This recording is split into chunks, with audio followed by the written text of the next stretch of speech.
Ispahani news hour extra. আজকেও আমরা corona নিয়ে কথা বলবো।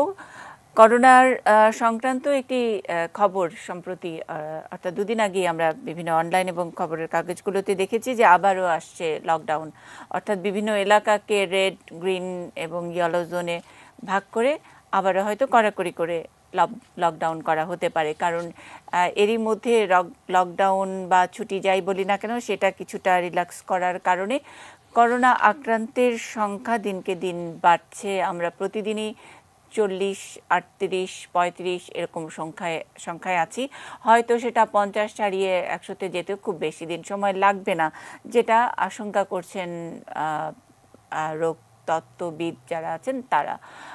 এরকম একটি অবস্থায় আমরা আমাদের গোটা বিশ্বে যেহেতু এটি প্যান্ডেমিক এবং অনেক জায়গায় এটাকে অনেকখানি নিয়ন্ত্রণে আনা সম্ভব হয়েছে, অনেকে প্র্যাকটিসগুলো খুব ভালো করে করতে পারছেন, সেই সব বিষয়গুলো একটু জেনে নিয়ে একটু আমরা নিজেদের জীবনচর্চা, আমাদের স্বাস্থ্যবিধি মানা এবং সরকারি যেসব নির্দেশনাগুলো আছে সেগুলোর জায়গায় কিছু যদি সুপারিশমালা রাখা যায় তাহলে মন্দ কি, তারই আলোকে আমাদের আজকের আয়োজনটি আমরা করেছি। স্টুডিওতে যিনি আছেন তিনি ঢাকা বিশ্ববিদ্যালয়ের মাইক্রোবায়োলজি ডিপার্টমেন্টের অধ্যাপক ডক্টর মোহাম্মদ মঞ্জুরুল করিম, আর আরও একজন ঢাকা থেকে কানেক্টিভিটিতে আছেন অর্থাৎ একজন স্বেচ্ছাসেবক অভিরূপ সাহা তিনি, আর বাকি তিনজন গেস্ট আমাদের আজকের এই নিউজ আওয়ার এক্সট্রার তিনজনই মার্কিন যুক্তরাষ্ট্রের বিভিন্ন স্টেট থেকে যুক্ত হয়েছেন। আমি খুবই কৃতজ্ঞ এবং আগেই কৃতজ্ঞতা জানিয়ে নামটি বলছি ডক্টর হুমায়ুন কবির।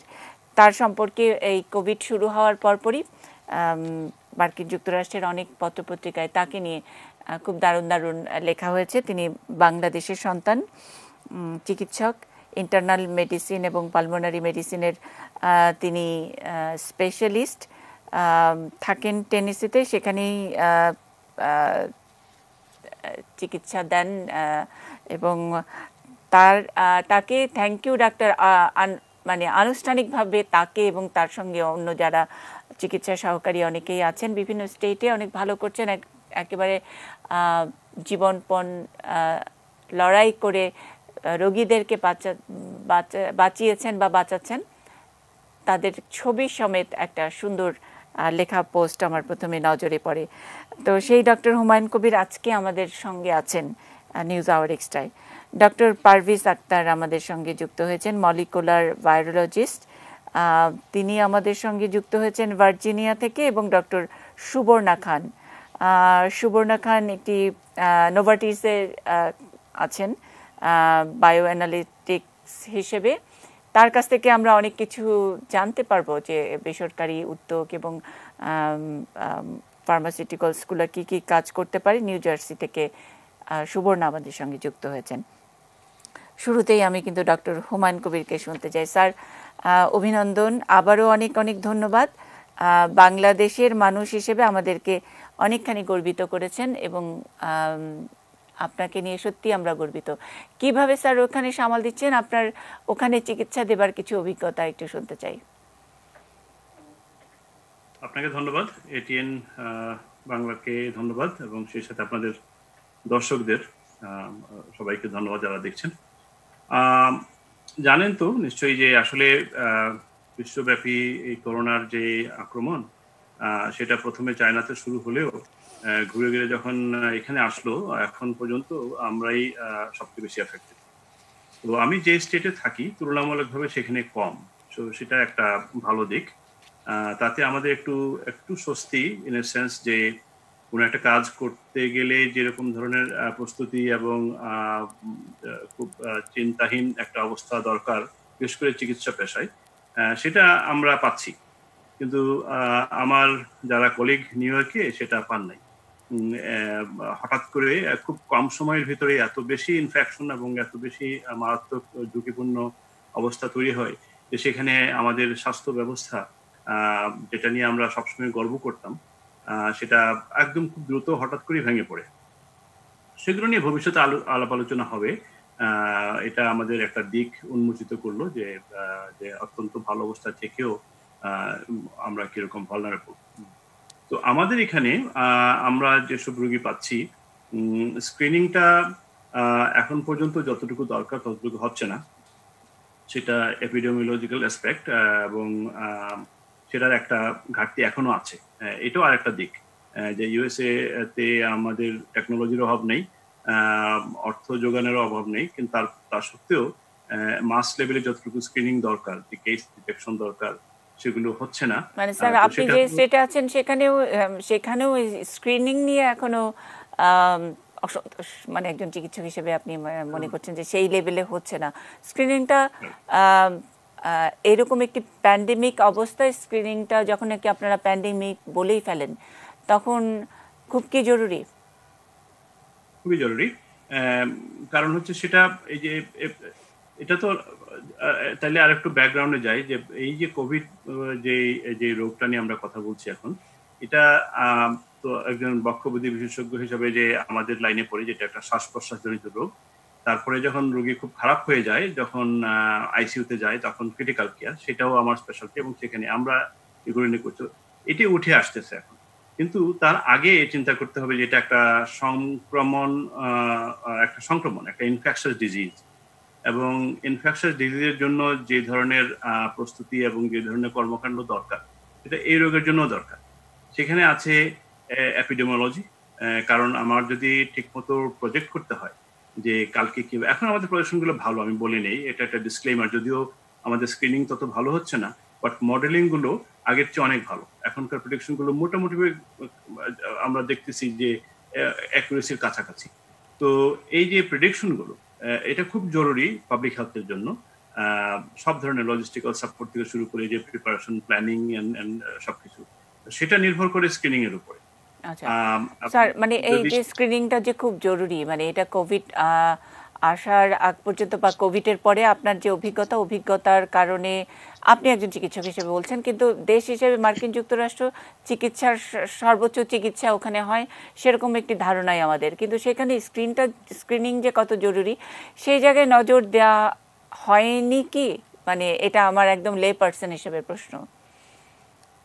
এবং এই প্রশ্নটা শুধু আপনার না, এটা আসলে বিশ্বব্যাপী এটা একটা প্রশ্ন। আমরা আমেরিকা তো বটেই, বস্তুত সারা বিশ্ব এরকম প্রস্তুতিহীন অবস্থায় আমরা কিভাবে পড়লাম, এবং এটাই সত্য যে আমরা আসলে প্রস্তুত ছিলাম না, এবং US with all of our technology and financial support আমরা প্রস্তুত ছিলাম না।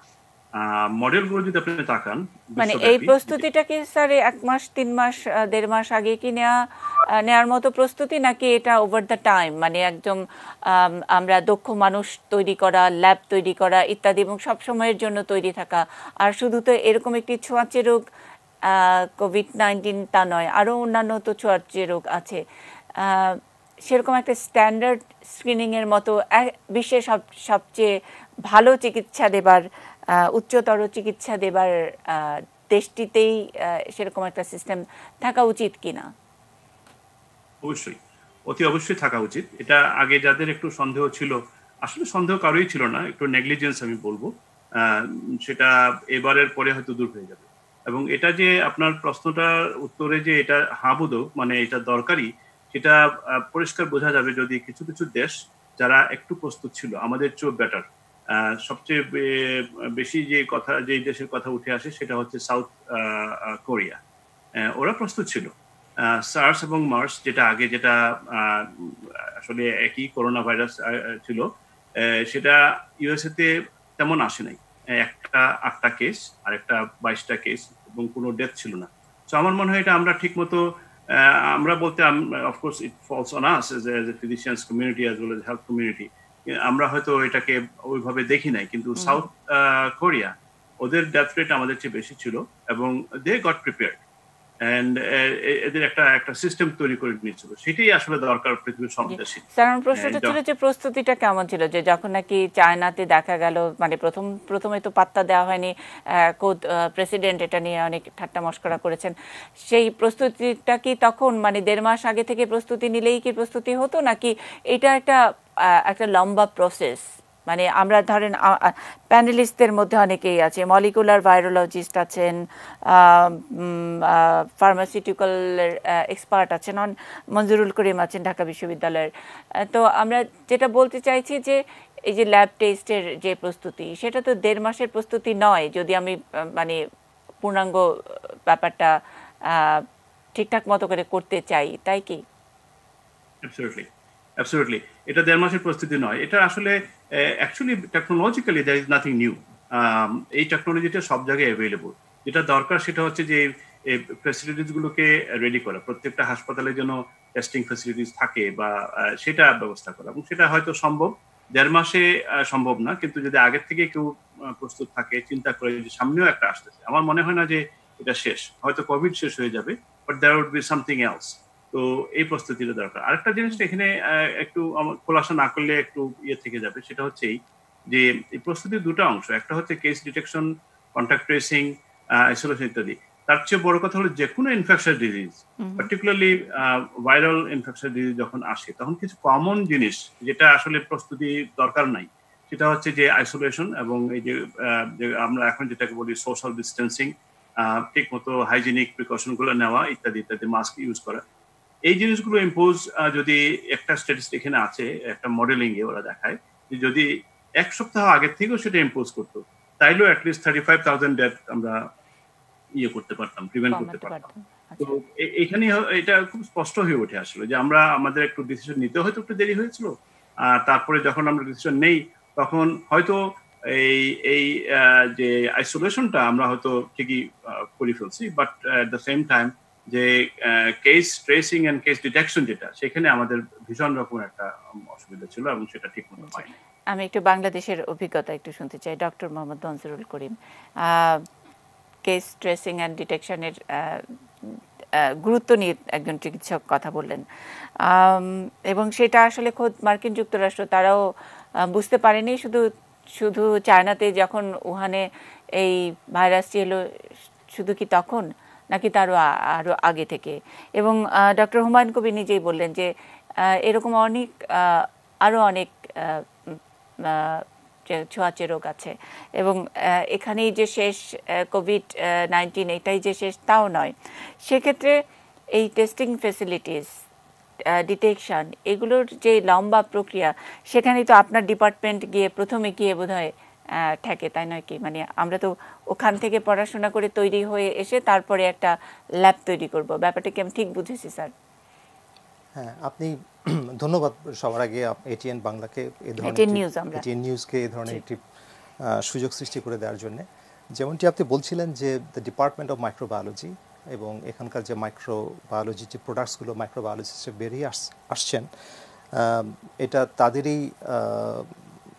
তাদেরই কাপ অফ টি, আমি যদি এভাবে যদি ব্যাখ্যা করি। এবং আপনার প্রশ্নটি যেমন ছিল যে আমরা কতখানি এই ডিটেকশনের জন্য প্রস্তুত, বা এটা আমাদের অঙ্গীকার কিনা। না, মানে আমরা যদি এরকম ডিটেকশনের জন্য প্রস্তুত থাকতে চাই, সেই প্রস্তুতির প্রথম ধাপই তো যে প্রথমে আমাদের জানতে হবে, পড়তে হবে, অণুজীব বিজ্ঞানী হতে হবে বা এটাতে এক্সপার্ট হতে হবে। ব্যাপারটা তাই কিনা? ব্যাপারটা ঠিক তাই। অণুজীব বিজ্ঞানের বিষয়গুলি হচ্ছে অণুজীব নিয়ে যে বিজ্ঞান, এবং সেখানে যে এজেন্টগুলোকে আমরা খালি চোখে দেখতে পারি না, এটা ভাইরাস, ব্যাকটেরিয়া, ফাঙ্গাস, অ্যালজি থেকে শুরু করে প্রোটোজোয়া আছে, এই সমস্ত মাইক্রোস্কোপিক লাইফসগুলোকে আমরা পড়ব, জানব, শিখব, এবং এদের অ্যাপ্লিকেশন, এদের ইকোনমিক ইম্পর্টেন্স, এদের মানব সভ্যতায় বা মানব জীবনে এদের বিকাশ এবং এদের প্রভাব, এগুলোকে নিয়ে আমরা করব।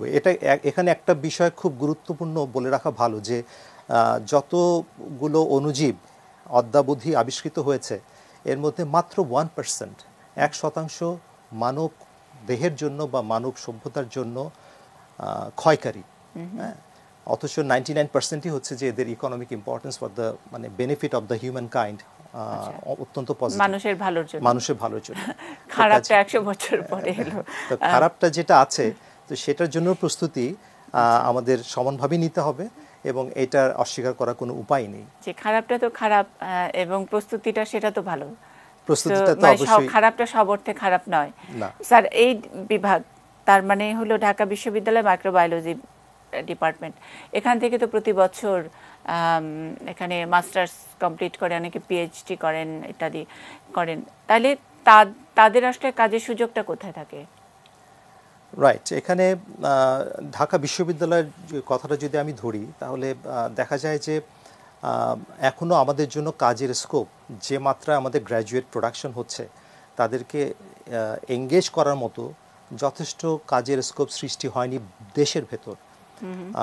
তবে এটা ঠিক যে এটা যেহেতু একটা গবেষণাধর্মী না, মানে আমরা মানে একটু হাইপোথেটিক্যাল, যে সব জায়গায় যদি খুব ভালো ল্যাব থাকতো, বড় বড় হাসপাতালগুলোর যদি সেই ক্যাপাসিটি তারা ওইভাবে, মানে এটার প্রয়োজনীয়তা নট কোভিড, অন্য যে কোনো সার্স মার্স এনিথিং, এবং সেটা প্রয়োজনীয়তা বোধ করে যদি প্রত্যেকটা ভালো হাসপাতাল তাদের একটা স্বয়ংসম্পূর্ণ একটা ল্যাবের কথা ভাবতেন, তাহলে তো মাইক্রোবায়োলজিস্টের নিয়ে একটু টানাটানি পড়তো না কি? রাইট, আপনি যথার্থই পয়েন্ট আউট করেছেন, এবং এই জায়গাটাতেই একটা বড় ভ্যাকুয়াম আমি বলবো রয়ে গেছে, যে এই বড় বড় হাসপাতাল কোথায় যাচ্ছেন যারা পাস করছেন প্রতি বছর? যারা পাস করছেন তারা যেহেতু যেমনটি বলেছিলাম এটা একটা গবেষণাধর্মী বিষয়, তারা তাদের গবেষণার উচ্চ শিক্ষা অর্জনের জন্য অধিকাংশই দেশের বাইরে চলে যাচ্ছেন, ইউরোপ, আমেরিকা, জাপান থেকে শুরু করে। এবং যতটুকু আমি জানি ঢাকা বিশ্ববিদ্যালয়ের মাইক্রোবায়োলজিস্টদের যে স্ট্যাটিস্টিক্স তাতে করে আমরা দেখেছি শতকরা ৪৫ জন তারা দেশের বাইরে চলে যান। তো বাকি যারা আছেন আর কি, তারা দেশেও পিএইচডি করার সুযোগ এখন অবারিত, তারা গবেষণা করছেন এবং গবেষণা করার পরে গবেষণাধর্মী কোনো প্রতিষ্ঠানে তারা সংযুক্ত থাকছেন।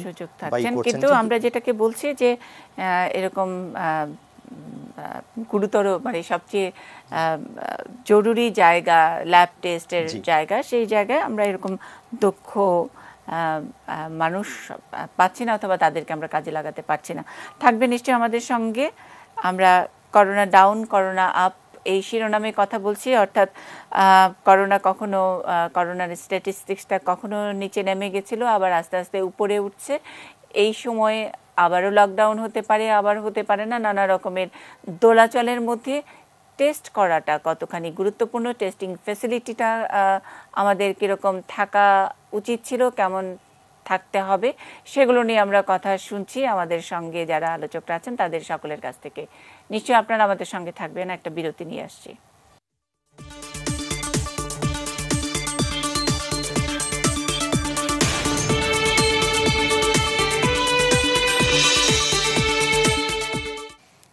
করোনা ডাউন করোনা আপ আমাদের আজকের ইস্পাহানি নিউজ আওয়ার এক্সট্রার শিরোনাম।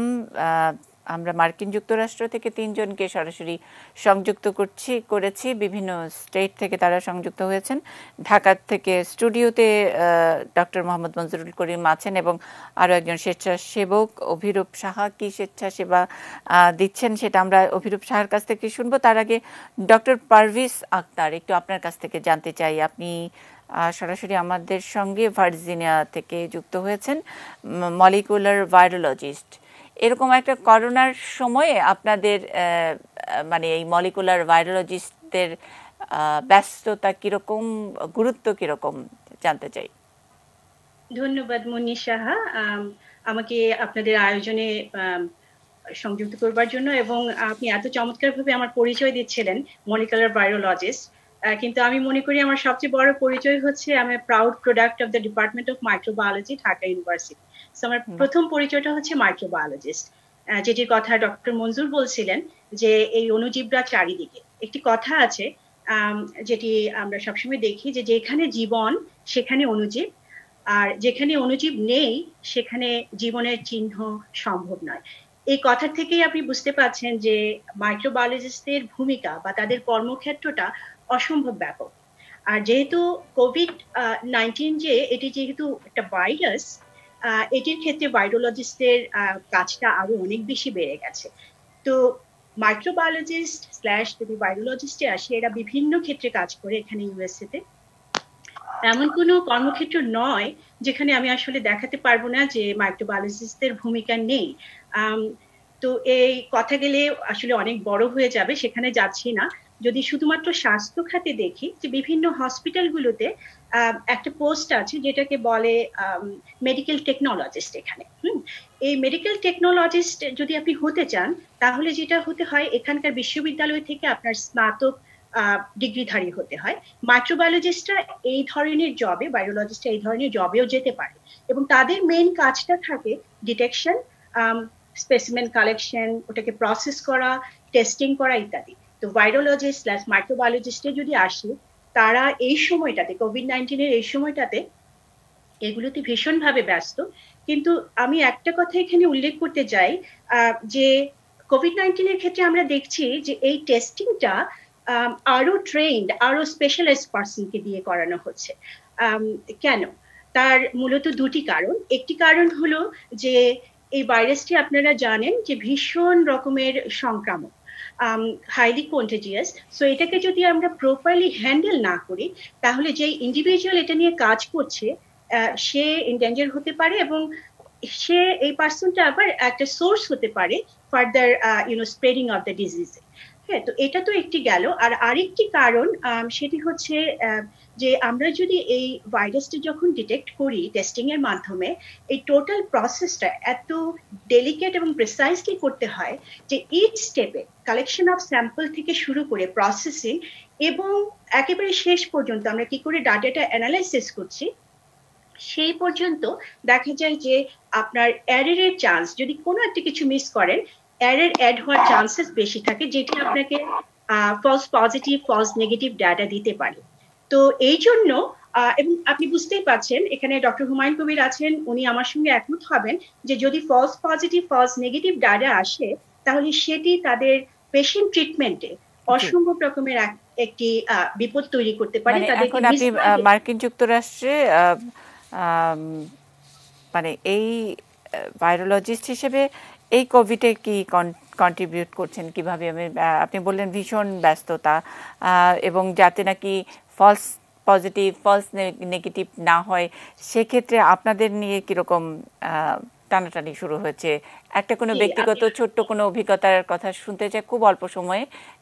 আমি আসছি এখানে যারা কাজ করছি তারা আসলে আইদার পিএইচডি ডিগ্রিধারী, মানে যে আপনি ভাইরোলজিস্ট হতে হলে আপনাকে পিএইচডি ডিগ্রিধারী হতে হবে, অথবা এই ভাইরোলজিতে বা অন্যান্য এই ধরনের সাবজেক্টে পিএইচডি করবার পর যখন পোস্ট ডক্টর করছে, সেই ডিগ্রিধারীরা সাধারণত এই টেস্টিং গুলো করছে কি করার জন্য, যাতে মিসগাইডেড আমরা না হই with the false positive, false negative data. কিন্তু এটা একটা সাইড, এটির সঙ্গে সঙ্গে কিন্তু এরা যারা যা করছে সেটা হচ্ছে লটস অফ রিসার্চের কাজ করছে।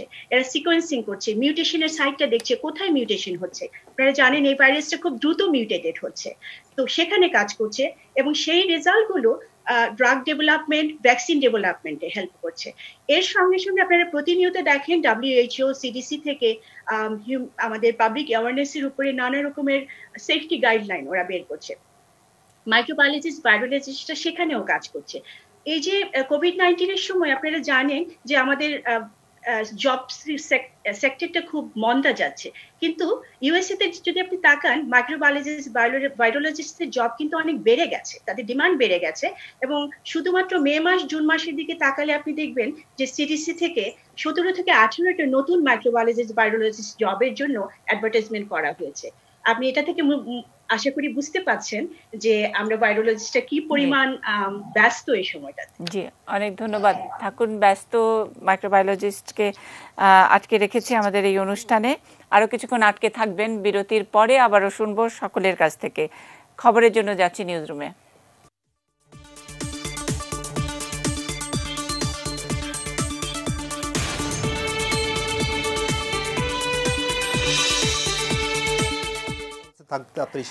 Ispahani news hour extra, corona down, corona up আমাদের আজকের শিরোনাম। বিরতিতে যাবার আগে ডক্টর পারভেজ আক্তারকে শুনছিলাম। আপনারা জানেন আমাদের সঙ্গে ডক্টর সুবর্ণা খান আছেন, ডাক্তার হুমায়ুন কবির আছেন, স্বেচ্ছাসেবক অভিরূপ সাহা আছেন, এবং স্টুডিওতে ডক্টর মোহাম্মদ মঞ্জুরুল করিম রয়েছেন। আমরা একটু অভিরূপের কাছ থেকে শুনতে চাই কি ধরনের স্বেচ্ছাসেবা দিচ্ছেন, এমনিতেই ব্যক্তিগত জীবনে অভিরূপ আপনি কি করেন আমরা একটু বিস্তারিত জানতে চাই। তারপর আমি যাচ্ছি সুবর্ণা খানের কাছে। ধন্যবাদ আপনাকে আপনার প্রশ্নটার জন্য। আসলে আমি ঢাকা ইউনিভার্সিটি অণুজীব বিজ্ঞান বিভাগ থেকে অনার্স এবং মাস্টার্স কমপ্লিট করেছি। বর্তমানে অ্যাকচুয়ালি আমি কোভিড-19 যে টেস্টিংটা সেই কাজের সাথে হচ্ছে সম্পৃক্ত আছি। বঙ্গবন্ধু শেখ মুজিব মেডিকেল ইউনিভার্সিটিতে কোভিড-19 টেস্টিং টিমে আমি হচ্ছে স্বেচ্ছাসেবক বৈজ্ঞানিক কর্মকর্তা হিসেবে কর্মরত রয়েছি। মূলত মানে এটা কি ভলান্টিয়ার হিসেবে নাকি? এক্স্যাক্টলি আমি এখানে অ্যাকচুয়ালি ভলান্টিয়ার হিসেবেই রয়েছি। মূলত এখানে আসলে কাজ করার পিছনে উদ্দেশ্য যদি আমাকে যদি বলা হয়, আসলে আমি আমার ডিপার্টমেন্ট থেকে যে ধরনের এই ধরনের প্যান্ডেমিক নিয়ন্ত্রণে যে ধরনের জ্ঞান অর্জন করতে পেরেছি, সেটা কি আসলে দেশের প্রয়োজনে, দেশের মানুষের কল্যাণে কাজে লাগানোর চেষ্টা করছি। জি, আমি একটু জানতে চাই ওখানে কতজন, আপনাদের ডিপার্টমেন্টের কতজন আছেন, ভলান্টিয়ারের প্রয়োজন কেন পড়লো, এরকম আরটিপিসিআর এর ওখানেই তো আপনি কাজ করেন নিশ্চয়ই, তাই না? আচ্ছা, আপনারা কতজন আছেন এবং কেন প্রয়োজন পড়লো ভলান্টিয়ারের, এরকম একটা সেন্সিটিভ জায়গায় ভলান্টিয়ার? আমরা তো ভলান্টিয়ার বলতে বলি যে খাদ্য পৌঁছায় দিচ্ছে, পিপি দিচ্ছে ইত্যাদি নানান কিছু, এরকম হাইলি সেন্সিটিভ একটা জায়গায় ভলান্টিয়ার দরকার হচ্ছে। কতজন আছেন, কি কি ধরনের কাজ করছেন? আমরা আমাদের ডিপার্টমেন্ট থেকে অ্যাকচুয়ালি বা মাইক্রোবায়োলজিস্ট হিসাবে ওখানে আমরা 3 জন রয়েছি। আমরা 3 জন মাইক্রোবায়োলজিস্ট অ্যাজ এ ভলান্টিয়ার ওখানে কাজ করছি। আর এর বাইরে ওখানে হচ্ছেন বায়োলজিস্টরা কাজ করছেন। তারা হচ্ছে বিএসএমইউরি বায়োলজিস্ট, তারা হচ্ছে আমাদের সাথে সর্বাত্মক সহযোগিতা করছেন। আমরা একসাথে হচ্ছে গিয়ে যতটুকু সম্ভব করোনা-19 টেস্টিং এ যতটা সম্ভব দেশকে যতটা সাহায্য করা যায়। অভিরূপ, আপনারা মানে কাজটা কি করেন? আমরা আসলে তো সাধারণ মানুষ, আমরা মাইক্রোবায়োলজিস্ট নই বা আমরা ব্যাপারটা বুঝবো না। আপনারা কি যে নমুনা সংগ্রহ করার কাজ করেন, নাকি ল্যাবে গিয়ে এখানে পজিটিভ নেগেটিভ এটা বের করেন? আর ভলান্টিয়ার, এরকম একটা ল্যাবের জন্য ভলান্টিয়ার কেন দরকার হয় সেটা যদি আপনি আপনার অভিজ্ঞতা থেকে বলেন, যে ওই সব ল্যাবগুলোতে এটা হয়তো বা আপনি বঙ্গবন্ধু মেডিকেল বিশ্ববিদ্যালয়ের ল্যাবে আপনি হয়তো ভলান্টিয়ার হিসেবে কাজ করছেন, আরো আপনার অন্য বন্ধুরা হয়তো আরো কয়েকটি ল্যাবে কাজ করছেন। তার মানে কি আমরা ধরে নেব যে এরকম জায়গায় দক্ষ জনশক্তির অভাব, সেটাকে আপনারা উপলব্ধি করে গেলেন কিনা, নাকি আপনাদেরকে ডেকে নিয়ে গেল? একটু বিস্তারিতই জানতে চাই। আচ্ছা, ধন্যবাদ। আসলে প্রশ্নটা অত্যন্ত সুন্দর হয়েছে। আসলে বিষয়টা হচ্ছে যে মানে দক্ষ জনশক্তির অভাব বলতে আমি অ্যাকচুয়ালি এটাকে আমি একটু অন্যভাবে বলি। আসলে দক্ষ জনশক্তি আমাদের রয়েছে, কিন্তু সেটাকে কতটুকু ইউটিলাইজ করা হচ্ছে সেটা একটা অত্যন্ত গুরুত্বপূর্ণ একটা বিষয়। আর আমি যেখানে কাজ করছি এখানে অ্যাকচুয়ালি ওনাদেরই অ্যাকচুয়ালি স্বেচ্ছাসেবক প্রয়োজন ছিল, কারণ হচ্ছে দক্ষ জনশক্তি সবখানেই প্রয়োজন। আর এখন যেহেতু দেশে করোনা পরিস্থিতি ক্রমশ জটিল থেকে জটিলতর হচ্ছে, এবং আমাদেরকে স্যাম্পল প্রসেসিং এর সাথেও অনেকজন ভলান্টিয়ারকে সংযুক্ত থাকতে হচ্ছে। মূলত আমরা যারা বৈজ্ঞানিক কর্মকর্তা হিসেবে ওখানে রয়েছে, আমরা হচ্ছে গিয়ে মূলত স্যাম্পল টেস্টিং এবং সেটা রেজাল্ট অ্যানালাইসিস সাথে রয়েছে। আর এছাড়া স্যাম্পল কালেকশনের সাথে ওখানকার যারা টেকনোলজিস্টরা রয়েছেন তারা হচ্ছে স্যাম্পল কালেকশনের সাথে সংযুক্ত রয়েছেন। এবং এরকম একটা সেনসিটিভ একটা বিষয়, মানে সেনসিটিভ বলতে বোঝাচ্ছি যে এত ছোঁয়াচে একটা বিষয়, টেকনোলজিস্টদেরও কি আলাদা কোনো এক্সপার্টাইজ দরকার আছে এই রকম একটা কোভিডের মতন এরকম ছোঁয়াচে একটা বিষয়ের স্যাম্পল সংগ্রহে? অবশ্যই প্রয়োজন, কারণ আপনি একটা স্যাম্পল নিয়ে কাজ করবেন, এখন আপনি স্যাম্পল কালেকশনটাই যদি ঠিক মতো না হয় অবশ্যই সেটা আপনাকে যথাযথ ফলাফল দিতে পারবে না। সুতরাং স্যাম্পল প্রসেসিং স্যাম্পল কালেকশনটা অত্যন্ত গুরুত্বপূর্ণ এবং সেটার জন্য যথাযথ প্রশিক্ষণ অত্যন্ত প্রয়োজন। আচ্ছা, আমাদের টেকনোলজিস্টরা যেখান থেকে পড়াশোনা করে আসছেন, যেখানে ট্রেন্ড হচ্ছেন, সেখানে কি সেগুলোর জানার বোঝার শিক্ষা নেবার সুযোগ রয়েছে? মানে এটাকে আপনি বলতে পারবেন নাকি আপনার শিক্ষককে জিজ্ঞেস করব? আমার মনে হয় সেটা আমাদের শিক্ষককে জিজ্ঞেস করলেই ভালো হবে, উনি এই বিষয়ের সাথে আচ্ছা, এই প্রশ্নটি আমি শিক্ষকের জন্য রেখে দিলাম। আবারও আমি শুনবো আপনার কাছ থেকে। সুবর্ণা খান এবার আমাদেরকে একটু নিজের অভিজ্ঞতা বলবেন। সুবর্ণা খান তিনি বায়ো অ্যানালিটিক্স নোভার্টিসে আছেন নিউ জার্সিতে। সুবর্ণাকে কতখানি কোভিড-19 ব্যস্ত রেখেছে? ধন্যবাদ মনি সাহা এবং ধন্যবাদ এটিএন নিউজ আমাদেরকে কথা বলার এই প্ল্যাটফর্মটা দেবার জন্য। সো আমি সরাসরি কোভিড-19 নিয়ে কাজ করছি না, সো আমি ওই ডিসক্লেমারটা দিয়ে দিতে চাই, কিন্তু আমার কোম্পানি কাজ করছে ভ্যাকসিন ডেভেলপমেন্টে। এবং এই জায়গাটাতে আমি একটু বলতে চাই যে পাবলিক অ্যান্ড প্রাইভেট যে পার্টনারশিপটা, সেটা একটা খুব গুরুত্বপূর্ণ বিষয়, যেটা আমরা আমাদের যুক্তরাষ্ট্রে এবং বিভিন্ন ডেভেলপ কান্ট্রিতে দেখতে পাই যে ইউনিভার্সিটিগুলো রিসার্চ করে অথবা আপনার ক্লিনিশিয়ানরা যে রিসার্চ করে, সেই রিসার্চটা আলটিমেটলি অ্যাপ্লিকেশনের জন্য কোম্পানিগুলো তাদেরকে সাহায্য করে। যেমন বর্তমানে ম্যাসাচুসেটস জেনারেল হসপিটালের ইয়ার অ্যান্ড থ্রোট ডিপার্টমেন্টে ক্লিনিশিয়ানরা যে রিসার্চ করে যে একটা প্রোটিন ওনারা মনে করছেন এটা একটা ভ্যাকসিন হিসেবে কাজ করতে পারে, সেটার জন্য ওনারা পার্টনারশিপ করেছেন নোভার্টিসের সাথে। সো নোভার্টিসের যে ইনফ্রাস্ট্রাকচারটা অলরেডি স্ট্যাবলিশড এই ম্যানুফ্যাকচার করবার জন্য এই ভ্যাকসিন, সেই ইনফ্রাস্ট্রাকচারটা ওনারা অ্যাডভান্টেজ নিচ্ছেন। সো এইখানে একটা হসপিটাল এবং একটা ইন্ডাস্ট্রি যে পার্টনারশিপ, এটা দেশের জন্য ভীষণ ভীষণ ইম্পর্টেন্ট। আমি আরেকটা উদাহরণ দিতে চাই, সেটা হচ্ছে রাটগার্স ইউনিভার্সিটি, যেটা নিউ জার্সি স্টেট ইউনিভার্সিটি। আমরা যদি এটাকে পাবলিক ইউনিভার্সিটির সাথে তুলনা করি, তাদের যে রিসার্চ ইনস্টিটিউট আছে RUDCR, তারা কিন্তু আপনার একটি তাদের যে টেকনোলজি আছে, তারা স্যালাইভা ইউজ করে, বেসিক্যালি থুতু ইউজ করে এই কোভিড ডিটেকশনের একটা টেকনোলজি আবিষ্কার করেছে এবং সেটা বর্তমানে FDA অ্যাপ্রুভ করেছে। এবং তারা পার্টনারশিপে এসেছেন আরেকটি কোম্পানির সাথে, স্পেকট্রাম সলিউশনস, এবং তারা কিন্তু স্টেটকে এই সাপোর্টটা দিচ্ছে, তাই না?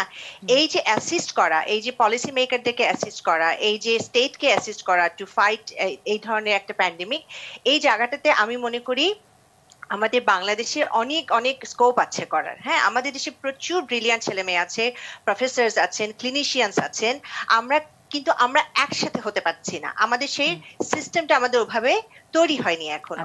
সো আমি আপনার এই অনুষ্ঠানের মাধ্যমে সত্যি এই জিনিসটা আমি তুলে ধরতে চাই যে পার্টনারশিপটা তৈরি করা খুবই প্রয়োজন। আমাদের পাবলিক ইউনিভার্সিটি গুলোকে রিসার্চের ক্ষেত্রে এম্পাওয়ার করা ভীষণ ভীষণ ভাবে জরুরি। আরেকটা কথা বলতে চাই, যেহেতু আমি ঢাকা ইউনিভার্সিটি মাইক্রোবায়োলজি ডিপার্টমেন্টের প্রাউড গ্রাজুয়েট, এবং সেই ফাউন্ডেশনটাকে ব্যবহার করেই কিন্তু, সেই ফাউন্ডেশনের কারণে আমি আজকে আমার জীবনে যেখানে এসে পৌঁছেছি, আমি সেখানে এসে পৌঁছাতে পেরেছি। So I am very grateful to my nation.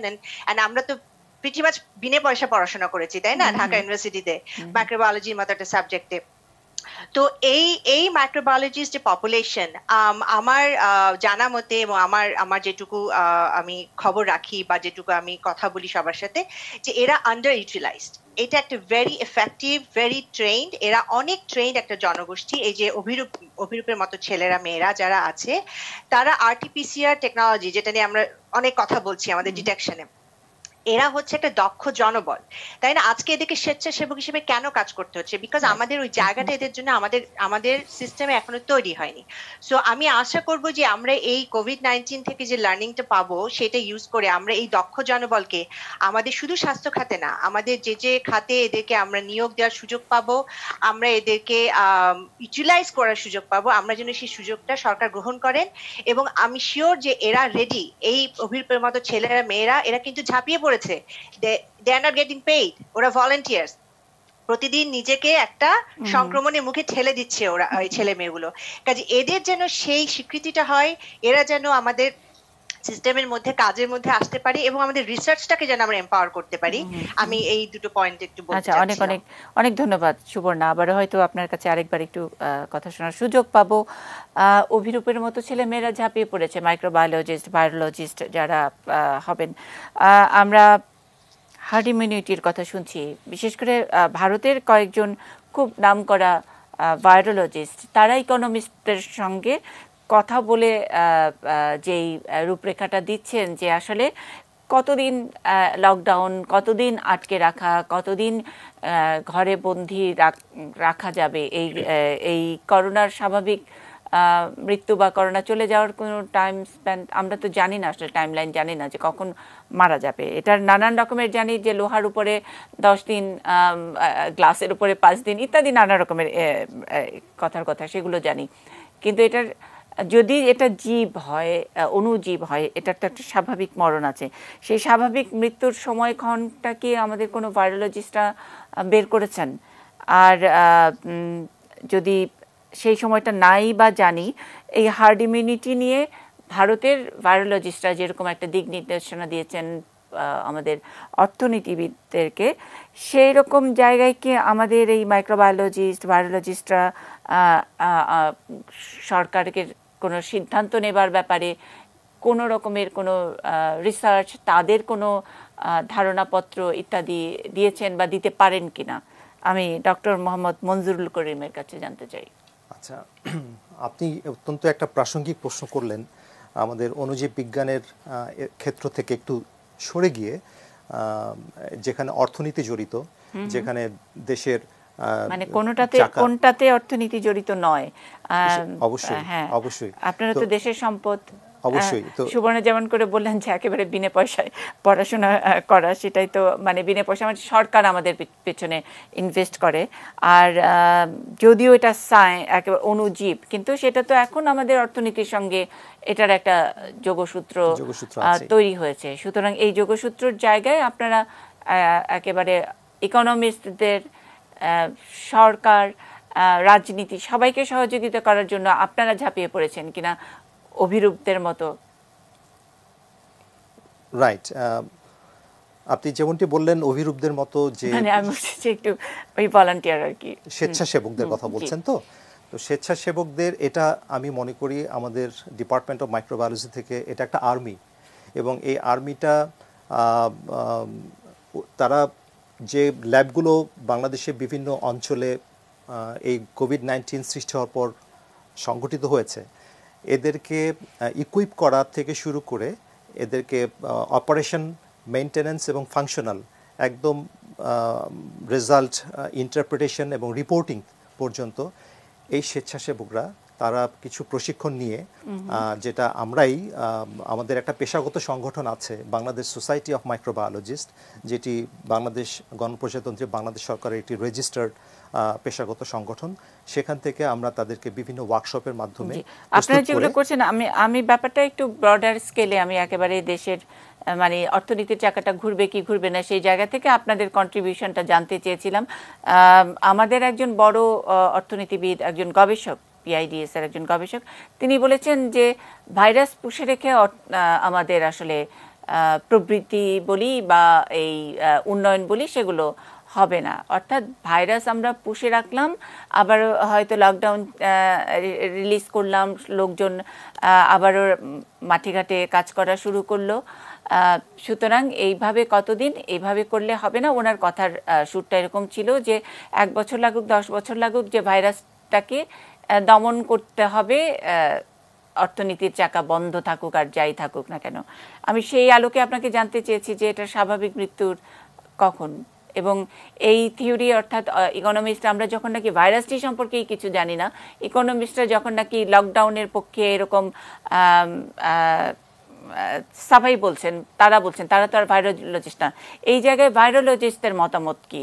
আমি সেই প্রশ্নটি করেছি, নিশ্চয়ই এটা নিয়ে আপনিও কথা বলবেন। আমি ডাক্তার হুমায়ুন কবিরের কাছ থেকেও শুনতে চাই, ডক্টর পারভিজ আক্তারও এখানে মন্তব্য করতে পারেন, তবে বিরতির পরে।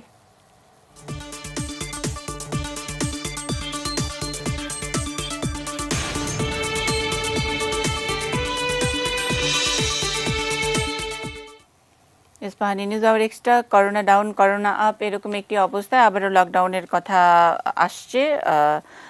আর green, red and yellow zone করে তারপরে আবারও হয়তো কড়াকড়ি লকডাউন করা হবে। সেটা কতটা সমীচীন হবে সেসব নিয়েই অনেকে কথা বলছেন, অর্থনীতিবিদেরাও কথা বলছেন, ভাইরোলজিস্টরাও কথা বলছেন। আমি ডক্টর মোহাম্মদ মঞ্জুরুল করিমের কাছে হার্ড ইমিউনিটির প্রসঙ্গটা নিয়েই জানতে চাই, যেটা ভারতের ভাইরোলজিস্টরা অনেকখানি লিড নিয়েছেন।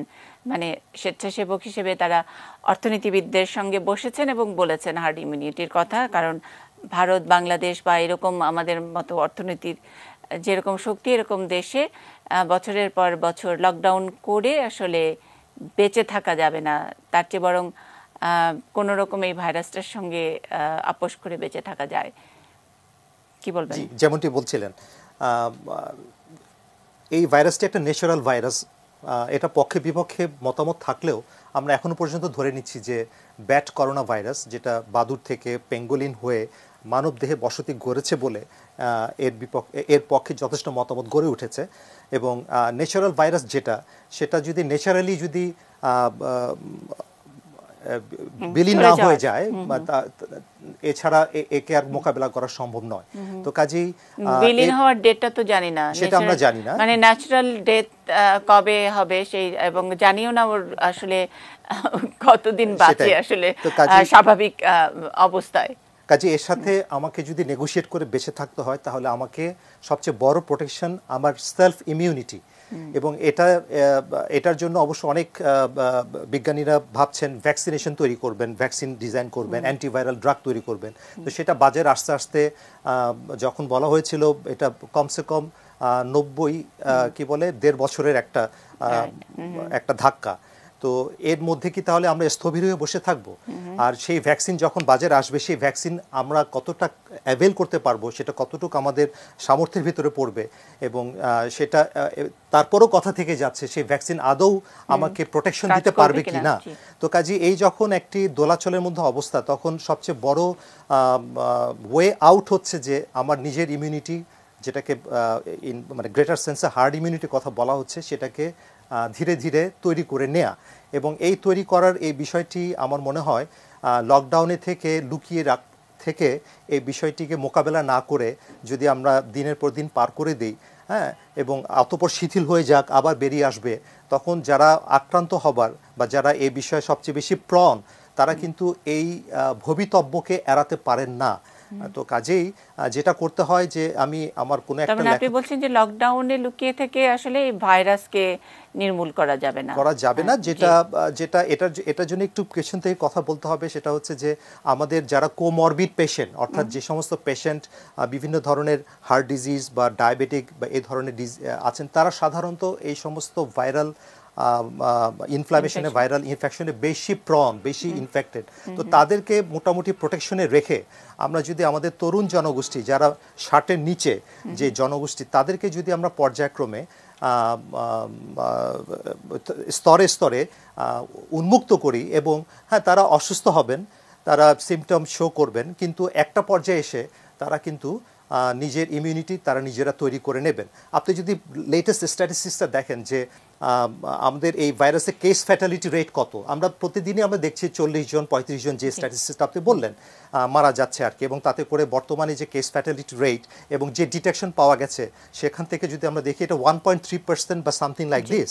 হ্যাঁ, তো আপনি দেখেন 1.3% মারা যাচ্ছেন, কিন্তু 98.7% কিন্তু তারা টিকে যাচ্ছেন।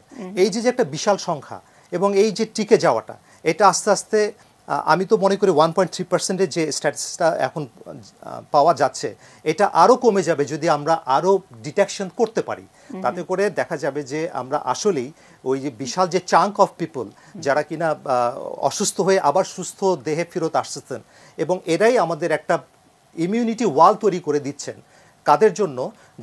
যারা কিনা কোমরবিড পেশেন্ট, তাদেরকে আমরা যেটা একটা ঢাল তৈরি করে দিতে পারি, এবং এর মাধ্যমে আমাদের অর্থনীতিকে পুনরুজ্জীবিত করতে পারি, ওই সমস্ত জনগোষ্ঠীকে পর্যায়ক্রমে কাজের মধ্যে ফিরিয়ে এনে।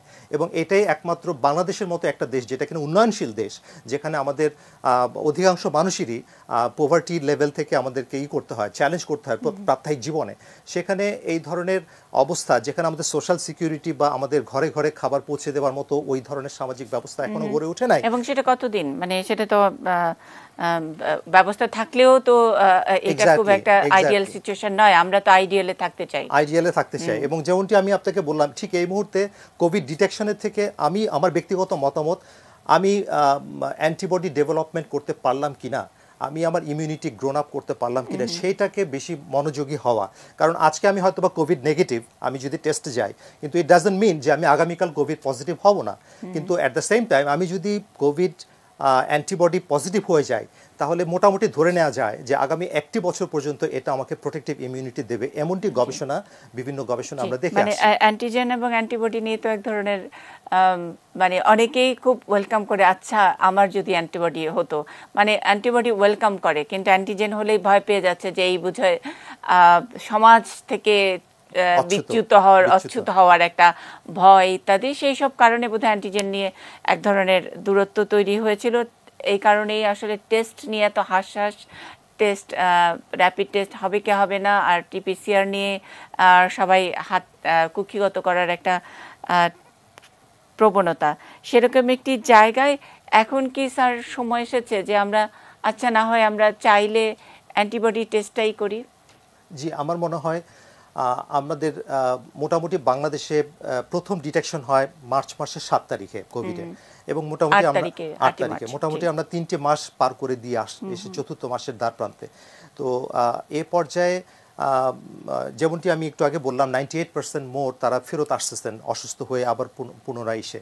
তো এই পর্যায়ে আমার মনে হয় এখন যে অ্যান্টিবডি ডিটেকশন সিস্টেম যেটা ডেভেলপ হয়েছে, একটু আসার কথা একটু শোনাতে চাই কি, যদিও এটা ডিসক্লেইমার, যে গণস্বাস্থ্যর যে কতগুলো কিট ডেভেলপমেন্ট হয়েছে যেখানে অ্যান্টিবডি এবং আমি এখানে একটু ক্রেডিটটা নিতে চাই আমাদের মাইক্রোবায়োলজিস্টদের পক্ষ থেকে, যে যারা এই কিটগুলো ডেভেলপ করেছেন সেই 4জন টিমের 3জনই ডিপার্টমেন্ট অফ মাইক্রোবায়োলজির প্রোডাক্ট। তারা মাইক্রোবায়োলজিস্ট হিসেবে তারা এই কাজগুলো, এই চমৎকারী কাজগুলো তারা করে এসছেন, এবং বিএসএমএমইউতে এটার একটা পরীক্ষামূলক কম্প্যারিজন চলে আসছিল। তো সেটা আমার মনে হয় তাদের সাংবাদিক সম্মেলনের উপর ছেড়ে দেওয়া হোক, কিন্তু যতটুকু আমি ব্যক্তিগত আলাপচারিতা জানতে পেরেছি যে মোটামুটি একটা ইতিবাচক ফলাফলই হয়তো আমরা এখান থেকে পেতে যাচ্ছি, এবং সেখান থেকে সেটা রেশ ধরে আমরা বলতে পারি যে এই অ্যান্টিবডি ডিটেকশন সিস্টেমটা এই মুহূর্তে আমাদের জন্য অতীব গুরুত্বপূর্ণ, এবং এটা আরেকটা বাই প্রোডাক্ট হচ্ছে কনভালেসেন্ট প্লাজমা থেরাপি। আপনি হয়তো বা জেনে থাকবেন যে প্লাজমা থেরাপি নিয়ে আমরা কথা বলবো জানি, এবং আমরা এটি নিউজ আমরা প্লাজমা থেরাপির ক্যাম্পেইনটার সঙ্গে জড়িত আছি। আমি একটু আবারও ডক্টর পারভেজ আক্তারের কাছ থেকে শুনতে চাই যদি এখানে কিছু যোগ করেন। ধন্যবাদ। আমি আসলে বসেছিলাম একটু যোগ করার। আমি ডক্টর মঞ্জুরির সাথে কিছুটা একমত যে আমাদের তো সারা জীবন লকডাউনে থাকা সম্ভব নয়। বাংলাদেশের কথা তো অনেক দূরে থাকে, এবং উন্নত দেশগুলোই আর লকডাউনে থাকতে পারবে না। আসলে আলটিমেটলি আমাদের বেরিয়ে আসতে হবে, কাজে যেতে হবে, কাজ করতে হবে। তো সেই ক্ষেত্রে মঞ্জুরির কথাটা আমি নিচ্ছি যে অ্যান্টিবডি ডেভেলপমেন্ট ওই ব্যাপারটাতে যাওয়া, কিন্তু এর সঙ্গে সঙ্গে একটা ব্যাপার আমাদের খেয়াল রাখতে হবে যে এই ভাইরাসটা সংক্রামক, এবং এই ভাইরাসটার সঙ্গে আমরা যখন বেরিয়ে এর কন্ট্যাক্টে আসব, তার জন্য আমি নিজে প্রোটেক্টেড হয়ে বের হব, প্রপার প্রোটেকশনটা নিয়ে বের হওয়া। এবং এই যে বায়োসেফটি গাইডলাইনটা, সেটি সরকারের পক্ষ থেকে আসা দরকার, যেরকম এখানে আসছে ইউএসএ তে সিডিসি এবং WHO থেকে। ওখানে কিন্তু মাইক্রোবায়োলজিস্টের সেক্টর অনুযায়ী, ফর এক্সাম্পল আমি আপনাকে বলি যে একটা হসপিটালে এই সেফটি লেভেলটা যেরকম আমাদের মেনটেন করা দরকার, একটা গার্মেন্টস ফ্যাক্টরিতে কিন্তু এই সেফটি লেভেলটা ডিফারেন্ট হবে, কিংবা স্কুলে একটা ডিফারেন্ট হবে। এই যে প্রতিটা সেক্টরে, পুলিশ ডিপার্টমেন্টে ডিফারেন্ট হবে, পুলিশটা যাচ্ছে এবং তাদেরকে খুব ক্লোজে আসতে হচ্ছে, কাদের যারা ক্রিমিনাল তাদেরকে চেক করতে হচ্ছে। যে এই যে সেফটি গাইডলাইন্স গুলা, এগুলো কিন্তু মাইক্রোবায়োলজিস্টরা খুব সুন্দরভাবে ক্রিয়েট করে সরকারকে সহায়তা করতে পারে, এবং সেই জন্য এই পোস্টগুলোতে মাইক্রোবায়োলজিস্টদেরকে যদি কনসিডার করা হয়, আমার মনে হয় সেটা আমাদের এই সময়ে যতটুকু সম্ভব কোয়ালিটি লাইফ মেনটেন করা, এই এর মধ্যেও সেটা মাইক্রোবায়োলজিস্টরা হেল্প করতে পারে। এক্সেলেন্ট। মানে এই সময়ও কোয়ালিটি লাইফ, এবং সেই কোয়ালিটি লাইফের জন্য মাইক্রোবায়োলজিস্টদের একটা ভূমিকা এবং অবদান নিশ্চয়ই থাকতে পারে, এরকম একটি ইঙ্গিত রেখে একেবারে শেষ বিরতিতে যায়। বিরতির পরের ডক্টর হুমায়ুন কবিরের কাছে আবারও একটু শুনবো। সুবর্ণা বোধহয় আরেকবার একটু যোগ করবেন, অভিরূপ চুপ করে তাকিয়ে আছেন। একটা ছোট্ট বিরতি।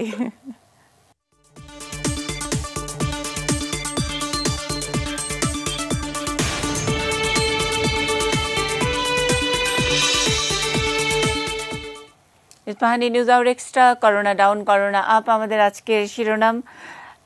আমরা ইন্টারনাল মেডিসিন বিশেষজ্ঞ ডাক্তার হুমায়ুন কবিরকে আরেকবার একটু শুনতে চাই। স্যার, আপনি যদি যোগ করেন। আমরা মাইক্রোবায়োলজিস্টদের গুরুত্ব নিয়ে কথা বলছি, টেস্টটা কত জরুরি সেটা নিয়ে কথা বলছি। একজন চিকিৎসক হিসেবে আপনার নিশ্চয়ই আরও অনেক পরামর্শ আছে আমাদের এখানে।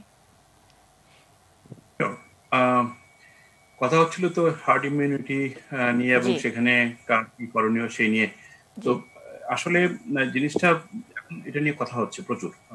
মাস দুয়েক আগের থেকেই বেশ ভালো পরিমাণ কথাবার্তা হচ্ছিল এবং আমাদের সামনে সুইডেনের মডেলটা খুব জোরালো ভাবে এসেছিল যে হার্ড ইমিউনিটির বেসিক তত্ত্বটা বা থিওরিটা হচ্ছে এই যে যে কোনো ভাবেই হোক, সেটা ভ্যাকসিনের মাধ্যমেই হোক অথবা ন্যাচারাল ইনফেকশন যেভাবে হোক, যদি রাফলি 60%, 50 to 60%, একটু দ্বিমত আছে বিভিন্ন জায়গায়, বাট ধরা যাক তো 60% যদি আমরা অ্যাকোয়ার করি সেই ইনফেকশনটা, or if we get vaccination, তো একটা জনগোষ্ঠীর 60% যদি আমাদের সেরকম হয়, তাহলে আমাদের এনাফ অ্যান্টিবডি থাকবে সেই 60% জনের, then that community is declared as having herd immunity. তার মানে বলা হচ্ছে যে এরপরে বাকি যারা আছে তারা খুব বেশি একটা রিস্কে থাকবে না।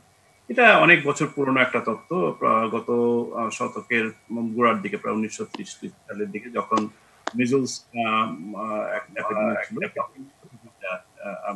বেশ চালু। না, প্রবলেম হচ্ছে এই যে এটা সব ডিজিজের জন্য যে বা সব ইনফেকশাস প্রসেসের জন্য যে আমরা অ্যাপ্লাই করতে পারবো তা না। কোনো কোনো সময় বাধ্য হয়ে, যখন কিছু নাই, কোনো ট্রিটমেন্টও নাই এবং ডিটেকশনের কোনো রকম উপায় নাই, অটোমেটিক্যালি কিছু লোক তো অ্যান্টিবডি অ্যাকোয়ার করতেছে। তো আমরা সুইডেনের মডেল যদি দেখি, সুইডেনে প্রায় 9 থেকে 10 লাখ লোক পুরো দেশের। তার মানে হচ্ছে নিউ ইয়র্কের জনসংখ্যার প্রায় সমান, নিউ ইয়র্ক শহরের, স্টেটেরও না। তো নিউ ইয়র্কের যে আমাদের অভিজ্ঞতা, সেটা হচ্ছে যে এখন একদম রিসেন্ট স্ট্যাটিস্টিক জানি না, কিন্তু আমার মনে হচ্ছে আগের যে স্ট্যাটিস্টিক আমার মাথায় আসতেছে সেটা হচ্ছে 20 to 25% পজিটিভ। তো হার্ড ইমিউনিটির জন্য যদি আমার 50 to 60% ইনফেকশন দরকার হয়, তাইলে নিউ ইয়র্কের আরো সম পরিমাণ লোককে ইনফেক্টেড হতে হবে। তো যখন আমাদের সেই 20% 25% ইনফেকশন ছিল, তখনই সিস্টেম প্রায় কলাপসড, আমাদের জায়গা ছিল না। এবং এটাও বলা ছিল যে তখন তো নতুন, হয়তো আমরা তত প্রস্তুত ছিলাম, but even if we take that factor, তারপরেও এটা একটা বিশাল চাপ। তো একটা ফিনান্সিয়াল একটা অ্যাসপেক্ট আছে যে হ্যাঁ, কতদিন আর লকডাউন থাকবে, এবং এটা একটা চাপ থাকবেই, এবং সেটা আমার কাছে মোটেও অযৌক্তিক কিছু মনে হয় না। We have to really think about it. At the same time, যে মেডিকেল যে একটা প্রবলেম হবে, সেটা হচ্ছে যে ক্লগিং অফ দ্য সিস্টেম। তো সেটা হয়তো সব জায়গার জন্য, নিউ ইয়র্কের জন্য সেটা সম্ভব না, কিন্তু আবার হয়তো রুরাল এরিয়াগুলোতে হয়তো সেটা সম্ভব। তারপরে কিছুটা আছে সামাজিক দিকও আছে, যেটা কালচারাল সাইড বা সোশ্যাল অ্যাসপেক্ট। সেটা হচ্ছে যে মানুষ যখন সচেতন, যখন জানে যে একটা রোগ হচ্ছে আর আমাকে ঠেলে দেওয়া হচ্ছে সেইটার ইনফেকশন হওয়ার জন্য, যদিও কেস ফ্যাটালিটি, ডক্টর মঞ্জুর বললেন যে কেস ফ্যাটালিটি 1.3%, রাফলি আমরা যদি ডিসপিউটও করি টু একদম maximum 2.5%, not more than that. তো এটা আসলে কিন্তু আমরা যারা ডিজিজ নিয়ে ডিল করি, আমাদের জন্য যে এটা একদম খুব মারাত্মক পরিমাণ ফ্যাটালিটি রেট তা না, কিন্তু জনগণ বা জনগোষ্ঠীর কাছে যখন আমি প্লেস করবো যে ইনফেকশনটা আমি অ্যালাউ করতেছি, এবং সেটা অনেক সময় মানুষের কাছে হবে কি হবে না, এইসব বিষয় চিন্তা করে যে এটা যে অ্যাপ্লিকেবিলিটি সব সোসাইটিতে একরকম হবে না। সুইডেন যেভাবে করছে এটা আসলেও দেখার বিষয়, এবং আমি শিওর যে এটা নিয়ে খুব আলোচনা হবে।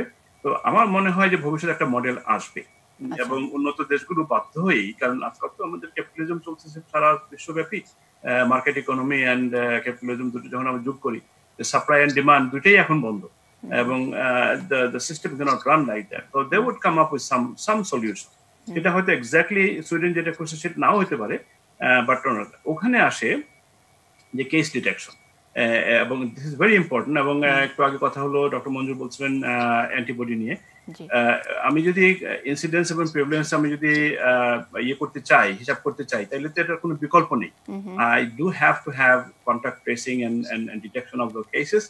I also would have to have antibody to see যে যাদের ছিল না, কোন রকম সিম্পটম ছিল না, তাদের ভিতরে কত পার্সেন্ট বা একটা পপুলেশনের কত percent already acquired the infection. So তখনই মাইক্রোবায়োলজিস্টদের যে পুরো একটা ইম্পর্টেন্ট একটা রোল থাকবে সেই জায়গায়। তো সেটা যত বেশি অ্যাকুরেট হবে আমাদের প্রজেকশন এবং মডেলিংটা তত বেটার হবে। আর যদি ওখানে ফাঁক থাকে, যদি হিসাবটা ঠিক মতো না আসে, যারাই ফিল্ড লেভেলে কাজ করে স্ট্যাটিস্টিক দিচ্ছেন যে আমার এখানে 10% এখন ইনফেক্টেড, কিন্তু আদতে যদি হয়ে থাকে 50%, তাহলে তো এই ধামাডোলের কোনো প্রয়োজন নাই। এখানে আমার নিজের ইয়েটা বলে রাখি একটু, আমার বাংলাদেশে যে পরিমাণ লোক ইনফেকশন মানে ডিজিজড এবং ডেথ রেট যেরকম হওয়ার কথা ছিল, আমরা দূর থেকে যেটা দেখি, এখন তো দেশে নাই, কাজে আমার কাছে মনে হচ্ছে না সেরকম হচ্ছে যে একদম আইসোলেশনের যে নিয়মকানুন না মেনে অনেকগুলো ঘটনাই দেশে ঘটে গেল, তারপরেও আমরা একদম নিউ ইয়র্কের মতো হাজার হাজার ডেথ আমরা দেখি নাই। তো কেন জানি মনে হচ্ছে যে আমাদের পপুলেশনের অনেকেই এখন ইমিউনিটি প্রাপ্ত। এটা আমাদের আসলে কেস ডিটেকশন হচ্ছে না, আমাদের অ্যান্টিবডি ডিটেকশন হচ্ছে না, সেজন্য হয়তো আমরা জানি না। এখানে এটা খুব বেশি একটা ইম্পর্টেন্ট ব্যাপার যে মাইক্রোবায়োলজিস্ট যারা আছেন তারা যদি পাবলিক অ্যান্ড প্রাইভেট সেক্টরে and volunteer sector, I should add also, যখন পাবলিক এবং প্রাইভেট কেউই এগিয়ে না আসছেন, তখন এই অভিরূপের মতো যারা আছেন যে ভলান্টিয়ার, তারাও যদি এই কাজটা করেন, অ্যাটলিস্ট কোনো একটা জায়গায় যে স্যাম্পলিং যদি করেন, যে র্যান্ডম স্যাম্পলিং এবং স্ট্যাটিস্টিক্যাল যে ভেরিয়েশন গুলো ঠিক রেখে, সেটাও একটা বিশাল একটা উপকারী কাজ হবে দেশের জন্য। তাহলে আসলে ইমিউনিটি প্রাপ্তির খবরটা নিশ্চিত হওয়া খুবই জরুরি, মানে এটাই আমাদের জীবনে ফেরার পাসপোর্ট। অবশ্যই, এবং এটা নানান কারণে, যে কোনো একটা বিজনেস, এই বিজনেসে যদি আমি দেখি যে যারা আছেন তাদের সবাই ইমিউনিটি আছে, তাহলে ওই বিজনেসটা বন্ধ হওয়ার কোনো কারণই নাই। এবং দেশ হিসেবেও তো স্যার আমরা অনেক বেশি মানে একটু তো ক্রেডিট নিতেই পারবো। চারিদিকে যেরকম একটা অবস্থা শুরু হয়েছে, এখন যদি আমরা মাইক্রোবায়োলজিস্টদের বলি আর ভাইরোলজিস্টদের সকলের সহযোগিতায় যদি আমরা অন্তত অ্যান্টিবডি টেস্ট, সেটা লুকিয়ে চুরিয়ে হোক আর প্রকাশ্যেই হোক, যদি প্রমাণ করতে পারি যে আমি করোনা অ্যান্টিবডি পজিটিভ, তাহলে তো গোটা চিত্রটাই অন্যরকম হয়ে যায় গোটা বিশ্বের কাছে। মনে হয় যোগ করবেন ডক্টর মঞ্জুরুল করিম। তার আগে আমি একেবারে শেষ সুযোগটুকু ডক্টর সুবর্ণা খানকে দিতে চাই, খুব ছোট্ট করে যদি 2-1 লাইন যোগ করতে চান। হ্যাঁ, আমি ডক্টর হুমায়ুন কবির এবং মঞ্জুরুল করিম ওনারা যেটা বললেন এবং পারভিসও যেটা বললো, আমরা অবশ্যই এটার সাথে একমত।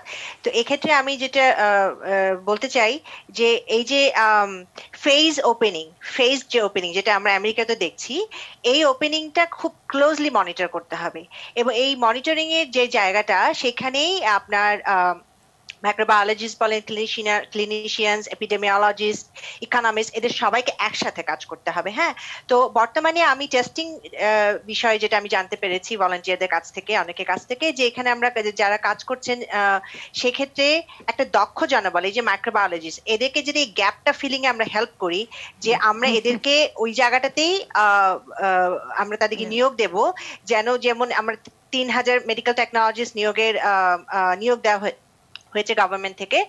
সিমিলারলি যদি আমরা মাইক্রোবায়োলজিস্টদেরকেও এক সায়েন্টিফিক অফিসার হিসেবে আমরা নিয়োগ দেই, তাহলে তারা কিন্তু অটোমেটিক্যালি এই মনিটরিং এর দায়িত্বটা নিয়ে নিবে, তাই না? কারণ স্বেচ্ছাসেবকদের দিয়ে অনেকদিন কাজ করানো যায়, কিন্তু আজকে অভিরূপের মতো একটা ছেলে যখন তার চাকরিতে ব্যাক করতে হবে, সে তো ওটা দিতে পারবে না। আর যখন সুযোগ তৈরি হয়েছে, করোনা সবসময় খারাপ নয়, যদিও স্যার বলেছেন যে অনেক খারাপ একটা ভাইরাস, কিন্তু আমরা ডেফিনেটলি এটা থেকে অনেক কিছু শিখবো, এবং কিন্তু শেখাটাকে আমাদেরকে কাজে লাগাতে হবে। এই জায়গাটাতে আমি স্ট্রেস করতে চাই। এবং শুধু হেলথ সেক্টর না, আমি বলবো আমাদের দেশের ইকোনমির বিভিন্ন সেক্টরে, আমাদের লাইভ স্টক ইন্ডাস্ট্রি বলেন, আমাদের সায়েন্স এন্ড টেকনোলজি ইন্ডাস্ট্রি বলেন, আমাদের ফিশারিজ বলেন, সমস্ত ইন্ডাস্ট্রিতে আমাদের যে ক্যাডার সার্ভিসগুলো আছে, সেই সার্ভিসগুলোতে মাইক্রোবায়োলজি একটা সাবজেক্ট হিসেবে অন্তর্ভুক্ত হতে হবে। সো এই ছেলে মেয়েগুলো কম্পিটিটিভলি এই সাহায্যগুলো, তাদের এই রিসোর্সটাকে আমরা দেশের কাজে লাগাতে পারি। বাহ, অনেক ধন্যবাদ। একেবারে শেষ ভাগে স্যার আপনি সুযোগ পাবেন 1 মিনিট বলার, একদমই হাতে সময় নেই। জি, যে কথাটা বলা হচ্ছিল অভিরূপের একটা প্রশ্ন পরিপ্রেক্ষিতে বলছি, medical technologist versus microbiologist. Medical টেকনোলজিস্টরা তারা একটি সীমিত বা পরিসরে ট্রেন্ড আপ হয়ে আসতেছেন ঠিকই, কিন্তু তারা একজন পরিপূর্ণ মাইক্রোবায়োলজিস্টের দক্ষতা বা জ্ঞানের গভীরতা অর্জন করতে পারেন না। খুব ছোট করে বলি যে স্যাম্পল আইসোলেশন, স্যাম্পল কালেকশন থেকে শুরু করে একদম রিপোর্টিং পর্যন্ত যে বিভিন্ন দশাগুলো, sample storage, processing, sample experimental procedure running থেকে শুরু করে স্যাম্পল স্টোরেজ অ্যান্ড ডিসপোজাল, এই যে বিভিন্ন স্তরগুলো, এখানে বায়োসেফটি একটা গুরুত্বপূর্ণ উপাদান, এখানে কোয়ালিটি এনশিওর করা একটা গুরুত্বপূর্ণ সেটা আমরা বুঝতে পেরেছি। অত মানে টেকনিক্যালি হয়তো সাধারণ মানুষ অতটা বুঝতে পারবে না, এক নয় সেটা আমরা বুঝলাম। একেবারে শেষ জায়গায় যেখানে ছিলাম যে ইমিউনিটির প্রাপ্তির খবরটা আমাদের জন্য খুবই জরুরি। আমরাও খুব ভালো করে ফলো করে দিতে চাই যে বাংলাদেশে 20 কোটি, বাংলাদেশে 15 কোটি লোক আমরা ইমিউনিটি প্রাপ্ত, অর্থাৎ আমাদের সকলেরই অ্যান্টিবডি আছে। সেটা নিশ্চিত হওয়ার জন্যে তো টেস্ট অ্যান্ড টেস্ট, সেটার ব্যাপারে যদি আপনার শেষ কোনো মন্তব্য থাকে।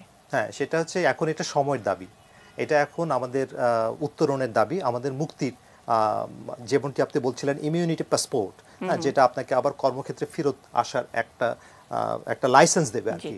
এবং সেটা এখন এই মুহূর্তে এই ধরনের প্রক্রিয়ার মাধ্যমে যদি মাইক্রোবায়োলজিস্টদেরকে সংযুক্ত করে এই বিষয়টিকে করা যায়, মানে স্ট্রিমলাইন করা যায়, তাহলে আমি মনে করি যে মাইক্রোবায়োলজিস্টের কাজ যে শুধুমাত্র ডিজিজ ডিটেকশন সেটাতেই না, এদের কর্মপরিধি ডিজিজ ডিটেকশন থেকে শুরু করে ইমিউনিটি ডিটেকশন এবং ইমপ্লিমেন্টেশন, এবং যে এই যে বিশাল যে একটা স্বাস্থ্যবিধির যে একটা চেইন, এই চেইনে গোড়া থেকে শুরু করে শেষ পর্যন্ত কোয়ালিটি এনশিওরেন্স, ডিটেকশন, ইমপ্লিমেন্টেশন এবং advice to the policy makers, এই পুরো প্রক্রিয়াতে মাইক্রোবায়োলজিস্টদেরকে সংযুক্ত করতে পারলে আমার মনে হয়। কিন্তু স্যার এক লাইনে বলেন, এই যে আবারও লকডাউনের যে চিন্তা ভাবনা করা হচ্ছে, সেটা একজন মাইক্রোবায়োলজিস্ট হিসেবে আপনি কতটুকু জুৎসই মনে করছেন এখন এরকম একটি অবস্থায়?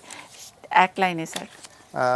এটা হয়তো বা সময়ের দাবি হিসেবে এটা চিন্তাভাবনা হতে পারে আর কি, তবে সেটা ওই কি বলে স্পেসিফিক জোনাল লকডাউন হিসেবেই মনে হয় এটাকে ইমপ্লিমেন্ট করা যেতে পারে, ইনস্টেড অফ মেকিং ইটে মানে পুরো দেশব্যাপী।